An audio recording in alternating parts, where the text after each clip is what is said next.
Emmanuelle Cadieux, donc, qui est avec nous, ambassadrice également de l'entreprise du futur, à l'instar de Sylvie Cazenave-Perret qui était avec nous il y a quelques instants. Qu'est-ce qui se passe? Est-ce que quelqu'un peut tenir la chaise d'Emmanuelle? Voilà. Mais non, mais ça se tenait bien tout à l'heure. Emmanuelle Cadieux à la tête de la maison Cadieux, Mathieu Malédan qui arbore le coq de la coq blanc de la French Care. Voilà, on est dans le domaine de la santé, fondateur de Open, et Sylvain Graceffa, donc directeur régional Ouest-Bretagne, Pays de la Loire de Icanto. Cadieux. Alors Cadieux, voilà, on est à Locronan, dans le Finistère, belle petite ville. 15e siècle. Hein.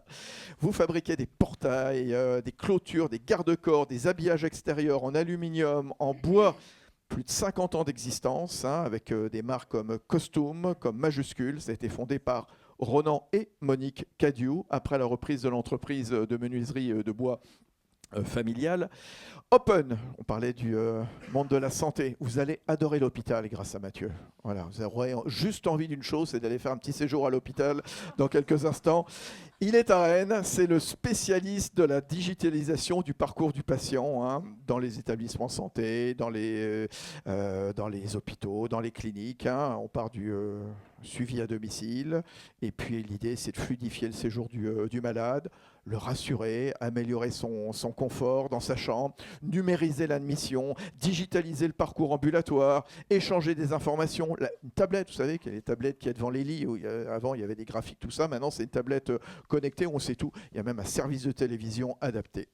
Icanto qui évolue dans le groupe industriel SNEF, c'est un spécialiste de la transformation numérique, de la robotique, avec presque 900 collaborateurs présents sur la plupart des continents. Voilà, je vous ai présenté chacun et chacune. Alors, première question, l'IA. Tiens, Sylvain, je vais me poser la question en premier. Comment l'IA et le digital transforment aujourd'hui les modèles économiques des entreprises? Quelles opportunités l'IA, qu'elle soit générative ou pas, elle peut apporter aux entreprises? Parlez-nous de transformation par la data, par l'IA, en donnant quelques cas concrets. Parce que je pense qu'il y a un certain nombre d'entre vous qui ne sont pas encore familiers de l'intelligence artificielle. Il faut y aller, mais où? Allez-y, Sylvain. Alors l'intelligence artificielle, c'est un vaste sujet qui touche à peu près à tous les pans de l'entreprise aujourd'hui. Si on prend des exemples concrets, je vais vous parler d'un de nos clients qu'on a accompagné qui est Atelier des Chefs. C'est un peu dans le thème, en tout cas de la soirée d'hier soir. Donc Atelier des Chefs, alors moi je les connaissais au départ, surtout sur une activité qui était plus quand on veut faire un cours de cuisine entre amis ou potentiellement du team building, des événements un peu comme ça. Aujourd'hui, ça s'est énormément développé. C'est une activité qui est de formation à des métiers manuels.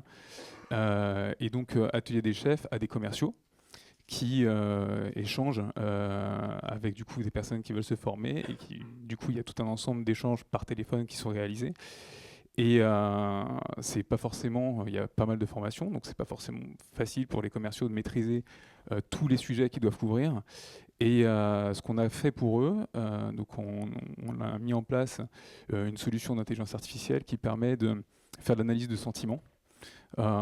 Mais quelque part, c'est pas ce point-là qui est intéressant, c'est de la techno. On a traité de la donnée, on a entraîné des modèles. Bon, voilà, ça fonctionne. Mais l'enjeu et ce qui est intéressant dans ce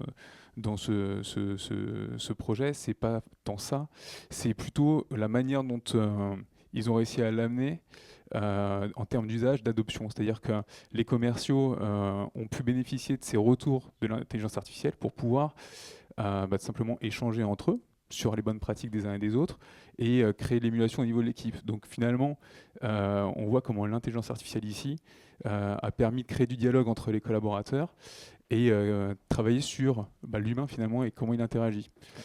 Vous parliez de... On va travailler sur les émotions. Concrètement, ça veut dire quoi? Alors c'est tout simplement détecter quand une conversation se passe bien, s'il y a... Quand un client est mécontent, voilà, il s'énerve un peu au téléphone, tout de suite l'IA va le capter et ça va remonter. Exactement, c'est pouvoir aussi identifier les moments où il y a des blancs, il y a des moments qui fonctionnent plus ou moins bien, où on revient plusieurs fois sur des points. Enfin voilà, ça va pouvoir détecter tout un ensemble de choses qui sont importante dans la conversation, dans le travail du commercial. On est dans une région avec un point fort qui est l'agroalimentaire, hein, bien entendu. Comment l'IA, justement, par exemple, continuons de prendre des exemples justement pour, non pas évangéliser, mais, parce qu'on n'est pas là pour ça, mais en tout cas pour expliquer. Par exemple, dans l'agroalimentaire, comment est-ce qu'on s'en sert de l'IA, d'un point de vue de qualité, par exemple? Il y a énormément de cas d'application. Il y en a un qui me vient à l'esprit qui est assez intéressant. Donc, on travaille pour une coopérative agricole, je ne vais pas nommer, mais on travaille du coup sur une solution qui est dédiée à des éleveurs, pour créer un jumeau numérique. Donc il y a énormément de capteurs à déployer dans les élevages. Derrière, après, il y a des modèles à construire pour répondre aux problématiques du métier d'éleveur. Typiquement, il y a un problème, pour vous donner un exemple concret, il y a un comportement animal chez les cochons qui consiste à mordre la queue de ses congénères pour le dominer et prendre sa place socialement dans le collectif qu'on retrouve dans un élevage, quoi. Et le problème qu'on a derrière ça, c'est que c'est un phénomène qui se répand très rapidement. En une demi-heure, l'éleveur a tous ces cochons qui ont les queues mordues. Derrière, ça... Désolé.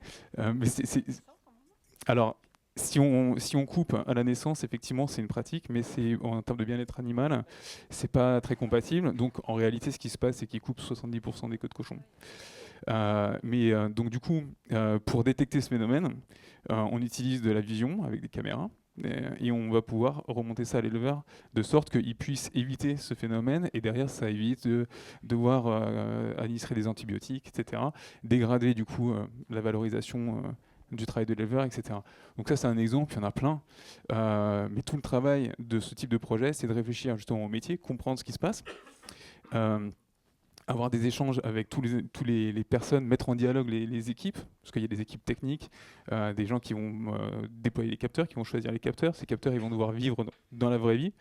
Donc, c'est pas tant le sujet de la techno, c'est comment est-ce qu'on met en rapport les expertises des uns et des autres pour adresser ce sujet, et que ce sujet apporte une vraie valeur. C'est la dimension du retour sur investissement est omniprésente, parce que des chercheurs qui cherchent ça beaucoup, mais... Voilà, il faut faire atterrir les innovations. Très intéressant, Sylvain. Mathieu, d'autres usages dans l'hôpital, justement, de l'usage autour de l'intelligence artificielle. Comment vous en servez? Puis après, je donnerai la parole à Emmanuel, qui, elle, est au début de son process, justement, de réflexion, en disant, voilà, est-ce que je mets ou pas de l'IA chez Maison Casio? Allez-y. Merci, bonjour à tous. Donc, d'abord, un premier point, tu me connais Fabrice, sémantique, parce que je pense qu'aujourd'hui, sur l'IA, il y a un premier sujet de fond qui est l'intelligence artificielle. On oppose ça beaucoup à l'intelligence qui serait prétendument naturelle, déjà, qui ne l'est pas, parce qu'elle est construite sur nos propres expériences et nos propres apprentissages, d'une part. Et que le vrai problématique sémantique, c'est que l'intelligence, ça n'est pas de l'intelligence, c'est de la connaissance. C'est un problème de traduction. En France, on est particulièrement embêté par ce sujet-là, sans doute moins dans le monde anglo-saxon. Et donc, le vrai sujet, c'est de la mise en place et de la mise à disposition d'une somme de connaissances.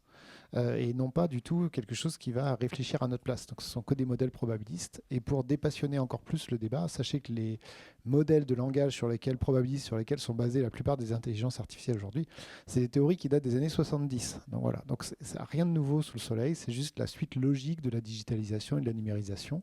C'est juste que maintenant les capacités de traitement et de partage de l'information sont telles qu'on peut le faire à une échelle qui n'était pas accessible précédemment. Je referme ce point-là, mais c'est voilà. Donc tout ça pour dire que ça fait pas peur en fait. C'est juste une étape naturelle de la productivité individuelle d'abord, puis des organisations ensuite. Et c'est un des outils donc il faut s'approprier. Alors de manière très concrète, puisque voilà tout ça c'est bien beau, mais voilà, je veux juste que ce soit pas un sujet qui fasse peur. C'est au contraire quelque chose qu'il faut embrasser avec plaisir. Ça va permettre d'augmenter les organisations, ça va permettre d'augmenter les individus, mais voilà, pas au sens du Big Brother. En tout cas, si il y a une réglementation suffisamment éthique qui vient se mettre autour de ça. Et je rejoins le propos qu'il y avait dans la table précédente sur le fait que la réglementation peut être un levier et pas seulement une contrainte. Mais par exemple, dans un monde comme la santé, très régulé, aussi où on cherche beaucoup d'argent, hein. Il y a de l'argent à l'hôpital, mais parfois on dit qu'il n'est pas toujours bien géré.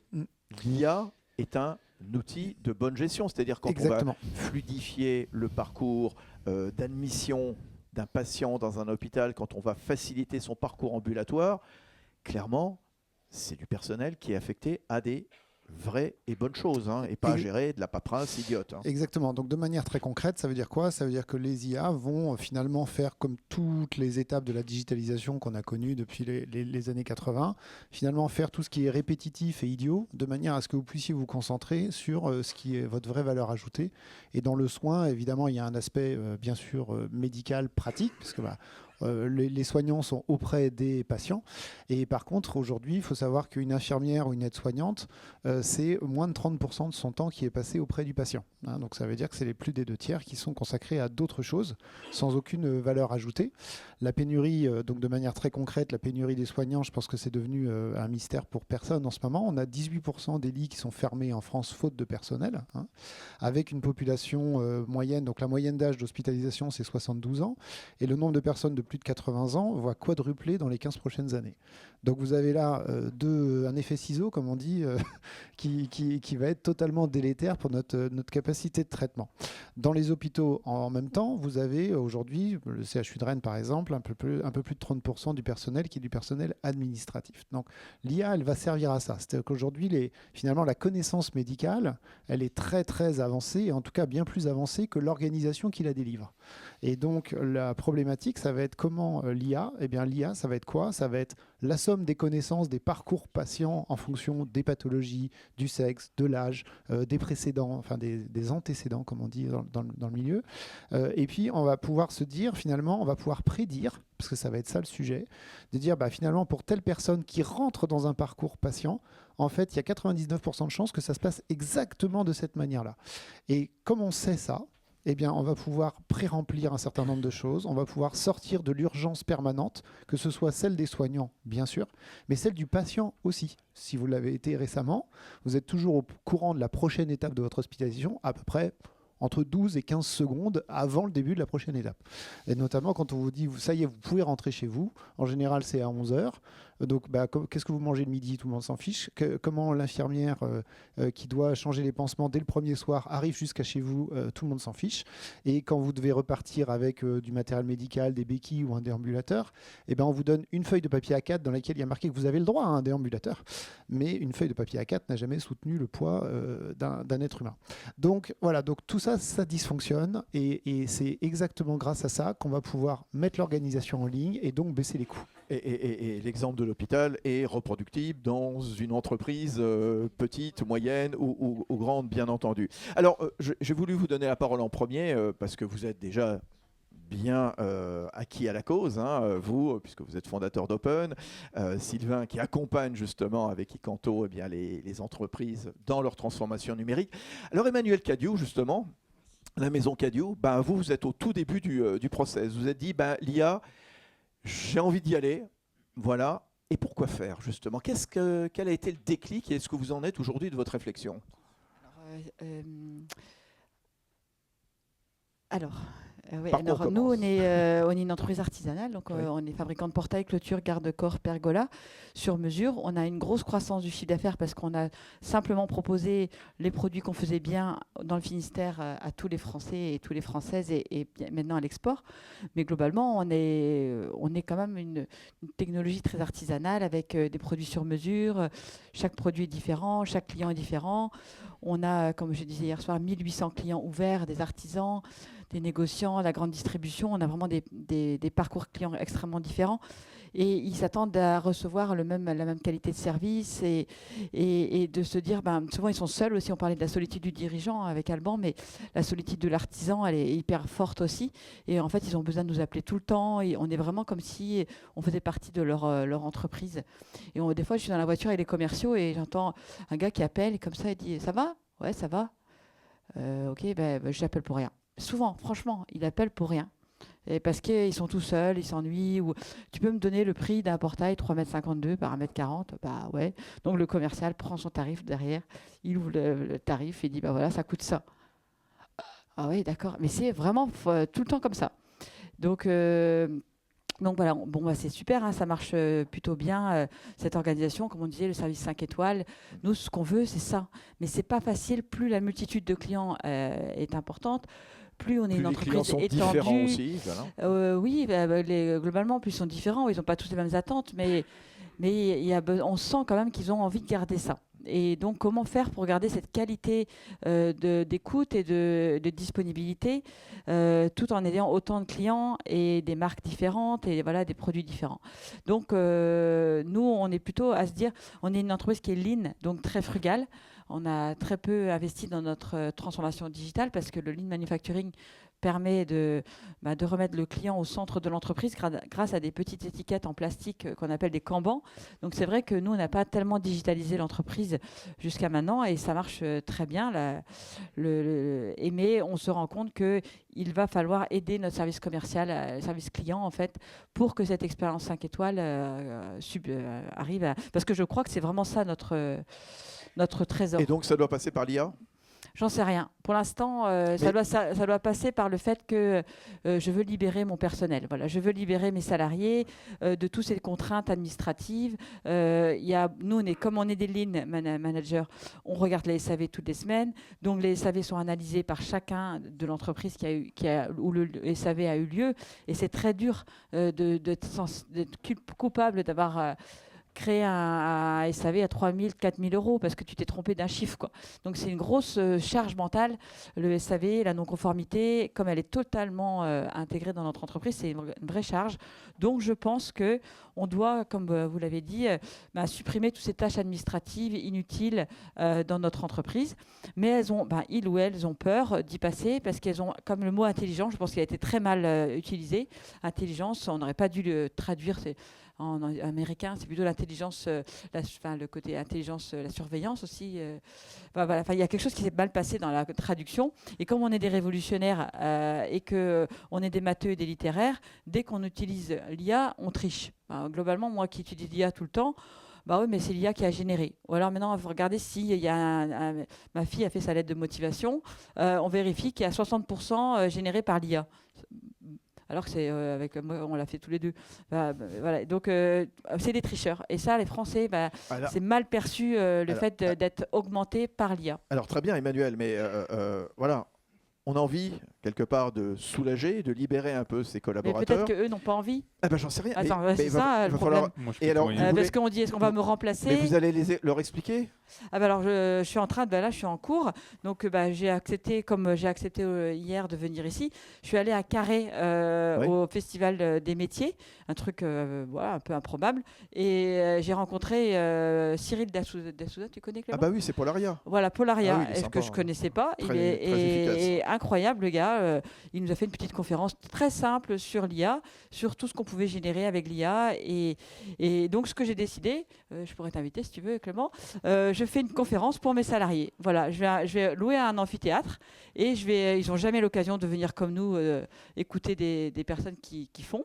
Et j'ai invité Cyril Dassouza et je vais inviter mes salariés, tous les gens qui sont au service bureau, tous les bureaux et mes clients. Voilà, et ceux qui veulent venir, c'est gratuit et je vais faire ça au profit d'Innovéo. Voilà, tu vois Clément, parce qu'on est ambassadeurs d'Innovéo tous les deux.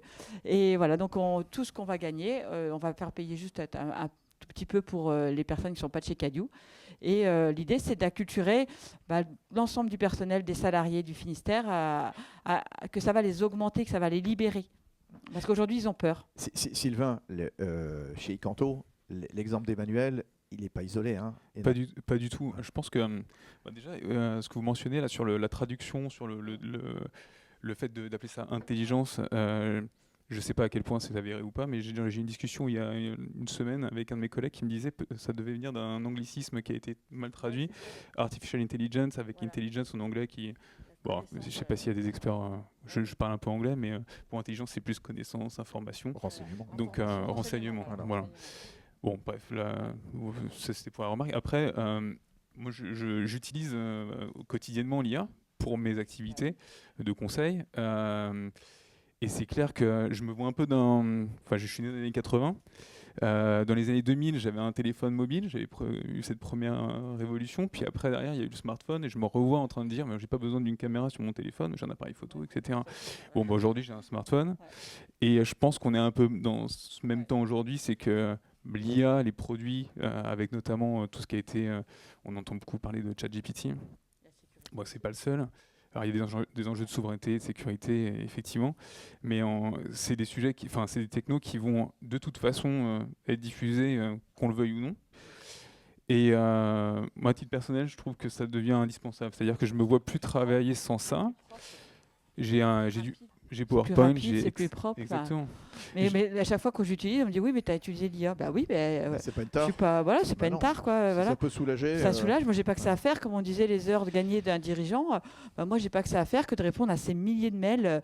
Voilà, je réponds avec l'IA. Et puis, C'est quoi le bon conseil, Sylvain, Mathieu, justement, pour entrer dans l'IA, justement? Quel conseil vous pourriez donner à tous ceux et celles qui se trouvent dans cette salle, justement, qui sont probablement peut-être au même niveau qu'Emmanuel, donc chez Maison Cadieux? On rentre comment dans l'IA? C'est quoi la bonne porte? Alors, nous, ce qu'on voit dans les hôpitaux, en tout cas, qui n'est pas forcément les endroits les plus révolutionnaires en termes d'organisation, en tout cas, ce n'est pas leur ADN, c'est que. Mais qui peut le plus, peut le moins, voilà, justement. Voilà. Mais il faut commencer petit, en fait. C'est-à-dire qu'il faut commencer déjà par trouver un use case, effectivement, qui a un cas d'usage qui va être très ciblé sur une douleur perçue très importante et sur laquelle. Alors, nous, on a la chance, entre guillemets, c'est que. Au niveau du personnel soignant, il y a pénurie et les gens ont l'impression de faire, ils font effectivement 1000 trucs dans la journée. Donc quelque part, je dirais qu'à ce niveau-là, la conviction, les douleurs, elles sont faciles à capter, elles sont faciles à traiter. Par contre, dans la conduite du changement, on a beaucoup plus de mal au niveau des DG d'hôpitaux. Voilà. Alors, ils sont formés à quelques centaines de mètres d'ici, mais c'est une vraie problématique parce qu'en fait, c'est quelque chose qui leur échappe. C'est trop technique pour eux, c'est trop technologique pour eux, et c'est des éléments de conduite du changement sur lesquels ils ont beaucoup de mal à se projeter. Et quand je dis beaucoup de mal, c'est un doux euphémisme. Alors que au niveau, par contre, du personnel, on est très, très motivé parce que là, la quantité de douleur est infinie. Donc, la bonne manière ça de veut dire démarrer... quoi? Il faut aussi former les managers, c'est ça? Former les dirigeants d'entreprise? Voilà, donc c'est toute la chaîne, en fait. Alors, former, je ne sais pas, mais en tout cas, convaincre. C'est-à-dire que leur amener un use case précis sur lesquels ils vont, alors en fonction de chacun, aligner les intérêts en fait autour d'un use case. Là où il devrait y avoir plutôt une conviction profonde de demander, moi je sais pas, à un DAF ou à un expert comptable s'il peut faire son métier quotidien sans Excel, il y reviendra jamais. Donc leur faire comprendre que c'est tout simplement le coup d'après, ce que tu disais Sylvain, c'est que c'est pas, en fait c'est pas une option, et c'est comme tous les sujets des grandes étapes de digitalisation qu'on a connues, il y a ceux qui vont attendre que ça devienne obligatoire, mais donc entre-temps, on aura encore cumulé les déficits des hôpitaux. Il y a en France, sur les CH et les CHU, donc les gros CH régionaux et les CHU, donc c'est à peu près 150 établissements, il y en a 3 qui ne sont pas déficitaires. Donc voilà seulement. donc c'est pas beaucoup. Et pourtant, il n'y a aucune impulsion, c'est-à-dire qu'on continue de faire des budgets en bougeant un picomillimètre par-ci, un micromillimètre par-là par rapport à l'année précédente. Donc voilà, donc je pense qu'il faut repartir du métier de base, trouver les douleurs qu'il y a sur le métier de base, puis ensuite convaincre toute la chaîne hiérarchique, mais non pas au sens de la sensibilisation et de l'éducation, mais au sens tout simplement de revenir, de dire voilà, en fait, le modèle économique, il change de telle ou telle manière. Voilà, si je libère les aides-soignantes de 20% de tâches inutiles, je réouvre mes lits et donc mon hôpital se met à fonctionner correctement. Mais le prérequis, c'est quand même d'avoir quand même une base de données suffisante au sein de l'entreprise ou de l'organisation, qu'elle soit publique, comme un hôpital quand même.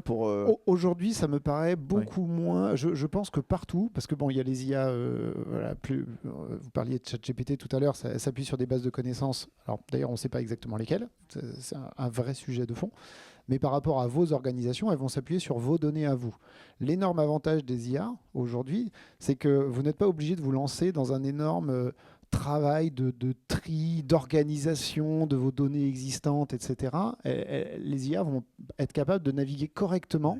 Alors évidemment, passer un petit peu de temps sur le prompt qu'on va lui faire, mais c'est beaucoup moins de temps que de réorganiser les bases de connaissances, etc. Parce que la plupart des métiers ont quand même été numérisés, digitalisés il y a très longtemps. Donc en général, les bases de connaissances sont présentes. En tout cas, nous, sur les parcours patients, elles le sont. Maintenant, la question, c'est quoi la question que je lui pose pour avoir la réponse toujours qui me sert vraiment à quelque chose. Grand débat comme à chaque fois. Mais c'est infiniment moins cher que de réorganiser sa donnée. Alors, dans les questions qu'on peut poser, justement, et on évoquait il y a quelques instants avec Sylvie, Yann, sur la précédente table ronde, notamment les questions de RSE, vous êtes dans une industrie, le bâtiment, est assez gourmand en ressources, gourmand en matériaux, bien entendu, hein, qui impacte. Alors, c'est pas une accusation, c'est comme ça, c'est un fait, évidemment. Donc, la planète. Comment est-ce que vous avez réfléchi? Comment est-ce que l'IA peut vous aider justement à limiter quelque part cette empreinte? Non, pas encore. Nous, voilà, nous, les Scope 3, c'est l'aluminium le plus. On achète 5000 tonnes d'aluminium vierge aujourd'hui. Donc là, c'est plutôt l'éco-conception, c'est l'innovation par la RSE sur des nouveaux matériaux qui vont revenir ou des anciens matériaux qui vont faire leur retour, comme le bois. Voilà, on est plutôt. L'IA n'est pas utilisée pour l'instant aujourd'hui dans notre organisation. C'est pas là le plus important, je pense. Et je pense, Alban, tu peux peut-être faire l'hôpital du futur, ta prochaine asso. Je sais pas où est Alban, mais l'hôpital du futur, ça serait intéressant de les inviter aussi. Moi, on les rencontre, nous, avec Clément, les patrons des hôpitaux de Quimper et de Brest, et on les sent plutôt ouverts à ça. Et par contre, il y a vraiment un mix. Ouais. C'est un autre terrain sur lequel je vais de temps en temps. Voilà, le mariage des CHU avec des startups, justement. Voilà comment les grosses institutions travaillent avec des entreprises agiles. Là encore, le partage, l'apport de connaissances. Allez-y, Emmanuel. Il parlait beaucoup d'anonymisation de la donnée de santé aussi. Et hier, j'étais avec justement Innoveo. Il disait que c'était très difficile de comment on appelle ça, de récupérer des dons pour les données de santé. Tout le monde s'en fout. Enfin, les Français préfèrent donner au cancer de l'enfant que donner de santé. Donc c'est aussi difficile pour eux tout ça, ça va se faire voilà. au fur et à mesure. Non, la matière première pour l'instant, c'est pas l'IA qui va m'aider. Moi, je veux vraiment un peu la souffrance, la douleur, c'est améliorer mon service client, être disponible pour répondre à mes clients comme avant. Donc moi, je vais plutôt travailler l'IA sur le service client.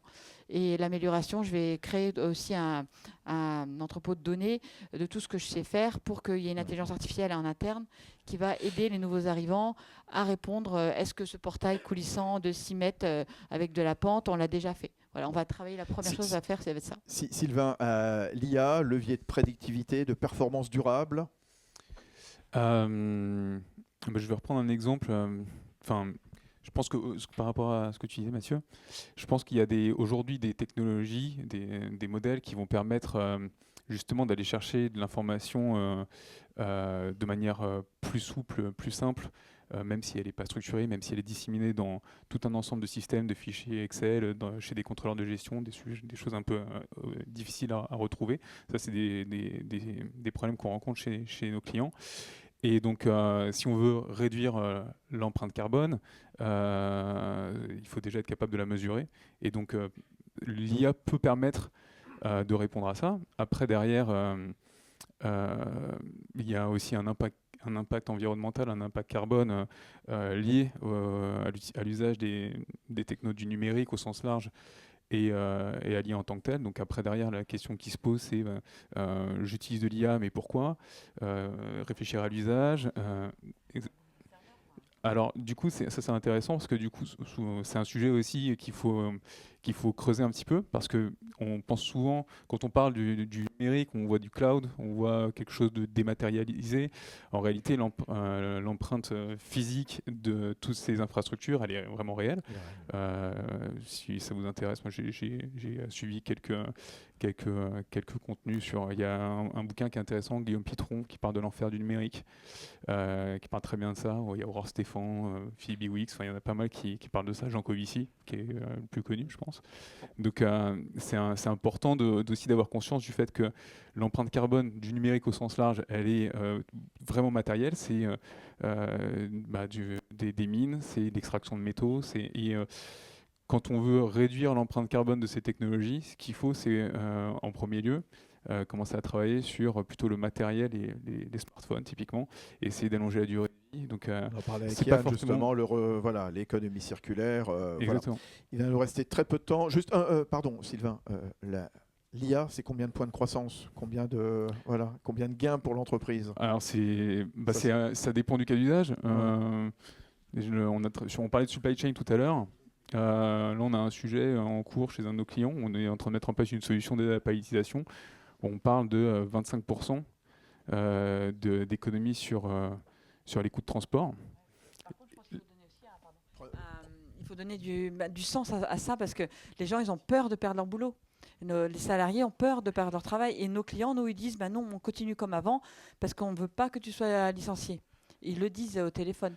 Donc il faut faire attention, il faut donner vraiment Faut de montrer l'avenir. que c'est un Montrer qu'on va complément faire et pas un autre- remplacement de l'humain. Surtout voilà. qu'on va faire autre chose, qu'on va Oui, faire de bah, nouveaux c'est ça. produits, qu'on va Bien sûr. on va pouvoir augmenter notre qualité. Voilà, je pense qu'il faut qu'on rassure nos Tout salariés. l'intérêt de faire de la pédagogie, d'expliquer en permanence comme vous allez le faire dans votre entreprise. Un dernier mot, on dit souvent l'IA, il faut que ça soit éthique.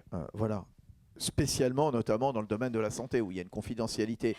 Qu'est-ce qu'on peut dire là aussi pour rassurer, pour terminer Mathieu Alors Malédan. là, vous pouvez être content d'être citoyen européen. Il y a beaucoup de choses qui sont bien faites. Il y a des décisions d'achat public qui le sont moins, puisqu'on est dans la naïveté totale en disant que j'ai pris une entreprise américaine, mais les serveurs sont hébergés en Europe. Donc ça, c'est un truc absolument dingue, enfin moi en tout cas qui me rend dingue quand j'entends ça. Heureusement, il y a une réglementation. On peut tous être fiers, peut-être français d'abord, la CNIL qui a prévalu à la RGPD, qui est devenu quelque chose de fondamental pour la protection des données. Il y a tous les sujets d'anonymisation. Nous, tout ce qu'on fait dans la partie santé se satisfait tout à fait de l'anonymisation. Ça ne pose aucun problème, ça ne fait aucune perte d'efficacité. Vous parliez d'efficacité, un oncologue aujourd'hui avec nos solutions, il va pouvoir suivre 2 fois plus de patients. Donc il y a aussi l'efficacité, et puis il y a la future réglementation européenne qui est en train de se construire à peu près sur les mêmes bases, avec justement des grands sujets d'éthique, et il faut bien mieux faire partie des 500 millions de citoyens européens que des 7,5 milliards d'autres sur ce sujet-là notamment. Bon, soyez rassurés. Merci Mathieu Malédan, Open, Emmanuel Cadiou, la maison Cadiou, et puis Sylvain Graceffa, Icanto.